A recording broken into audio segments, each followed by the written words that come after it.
সম্প্রতি একটি বিষয়ে আপনি বেশ আলোচনায় এসেছেন, আপনি মাঝে মধ্যে আলোচনায় আসেন, হ্যাঁ, ইন্টারেস্টিং। কিন্তু এই বিষয়টা নিয়ে একটু জিজ্ঞেস করতে চাই, মানে ধরেন যে আপনি আপনার মা অসুস্থ, আপনি আপনার মাকে দেখবার জন্য যত দ্রুত সম্ভব আপনি গ্রামে যাওয়ার চেষ্টা করছেন এবং আপনি নদীতে মাঝপথে আছেন, লঞ্চ স্টার্ট দিয়ে দিয়েছে, আপনি আকুলভাবে অপেক্ষা করছেন কখন আপনি যাবেন, কখন আপনি মার জন্য ডক্টর ডাকতে পারবেন। কিন্তু এবং একটা সময় আপনি শুনলেন যে লঞ্চটি আবার ঘুরিয়ে নেওয়া হচ্ছে, হ্যাঁ, ঘাটে আবার ফিরিয়ে নিয়ে যাওয়া হচ্ছে। কেন? একজন সংসদ সদস্যের জন্য এটা ফিরিয়ে নিয়ে যাওয়া হচ্ছে। আপনার অনুভূতিটা কেমন হতো? ধন্যবাদ। দেখেন যে হচ্ছে এই অনুভূতিটা আপনার তো মিডিয়া ফ্রেমিং যেভাবে করা হয়েছে, আমি ইউজুয়ালি জবাব দিতে এখন আর চাই না।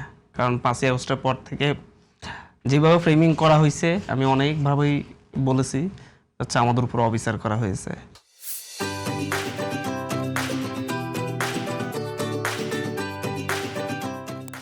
কারণ হাতিয়াতে সারা বাংলাদেশে বন্যা হয়েছে, হাতিয়াতে বন্যা হয়েছে, এটা আপনাদের মানে মিডিয়াতে সেভাবে স্থান পায়নি। হাতিয়ার 90% এলাকা প্লাবিত হয়েছে, এমনকি একমাত্র মেইন সড়কও প্লাবিত হয়েছে, কোমর পর্যন্ত পানি উঠেছে, মানুষের বাড়িঘরে পানি মানে বাড়িঘরে কোমর পর্যন্ত পানি উঠেছে, এটা মিডিয়াতে স্থান পায়নি।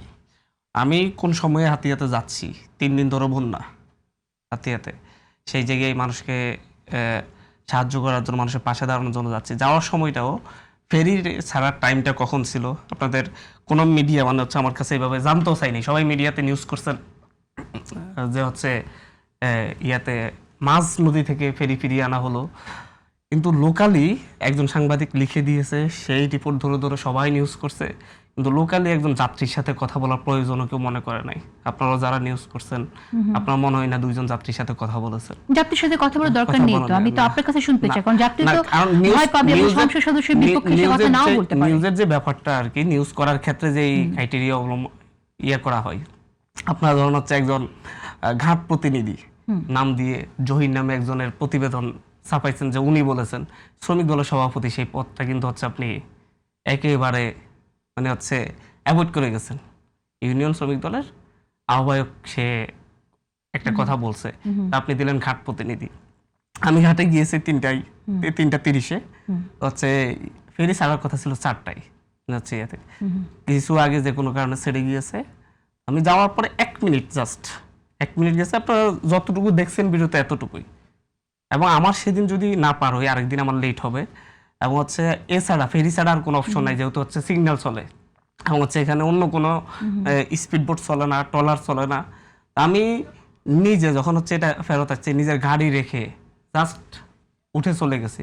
আমাকে সবাই একটা ইন্টারভিউয়ে বলেছেন যে আপনি হচ্ছে মাস্টারকে রিচ করার চেষ্টা করেছিলেন, যে আপনি আসছেন, আপনার আসতে একটু দেরি হচ্ছে, না দেরি হওয়ার জন্য সেজন্য আপনি কিন্তু মাস্টার পরিবর্তন হওয়ার জন্য আপনি বলতে পারেননি, সেটা দেখেছি। আমি এটা বললে যে হচ্ছে আমার দেরি হচ্ছে, মানে আমি যাব এই কথা জানানোর জন্য। কেন আপনি যাবেন এটা জানাতে হবে কেন মাস্টারকে? যেন আপনার জন্য অপেক্ষা করে। কারণ হচ্ছে BIWTA বলেন, বিমান কর্তৃপক্ষ বলেন, সরকারি যানবাহন যেগুলা, এগুলাতে হচ্ছে সরকারি রীতি আছে, সংসদ সদস্যদের জন্য আপনার হচ্ছে আলাদা ইয়ে থাকে, অপেক্ষা করতে হবে। না অপেক্ষা করা না, অপেক্ষা করার কথা বলি না, মানে হচ্ছে ওদেরকে জানালে ওরা হচ্ছে সেই জায়গায় হচ্ছে আলাদা, এখানে একটা ইয়ে থাকে যে হচ্ছে সংসদ সদস্যদের জন্য, সরকারি অফিসারদের জন্য একটা রুমই থাকে আলাদাভাবে, এটা আগ থেকে জানাতে হয়।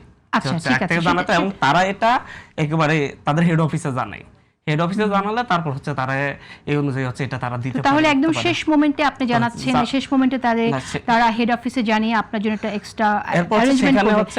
একটু আমি ক্লিয়ার হতে চাই, এটা তো ভালো যে সংসদ সদস্যের জন্য এত সুবিধা আছে, আমরা সবকিছু জানতাম না, কিন্তু এই নীতিটা কি আছে যে সংসদ সদস্যের জন্য ফেরি 10 মিনিটই হোক আর 5 মিনিটই হোক এটা মাঝগাং থেকে ফিরে আসতে পারবে? একটু মাঝগাঙে যেতে কিন্তু 1 মিনিটে যাওয়া যায় না, এটা আমরা জানি। আমি আপনাকে আমার কথা শেষ করতে দিলে বুঝবেন, মানে এই রীতিটা নাই যে ফেরি আগে ছেড়ে যাওয়ার, এই রীতিটাও নেই।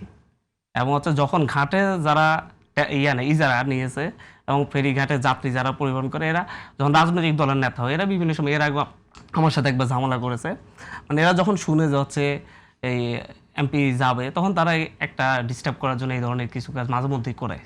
হচ্ছে এরা যেহেতু হচ্ছে এমপি যাবে শুনলে আগে চলে যায়, আগে ছেড়ে দেয়, না সব সময় না, এরা মাঝে মধ্যে কিছু ডিস্টার্ব করে। ওই যে বললাম যে জহিরের আপনারা যার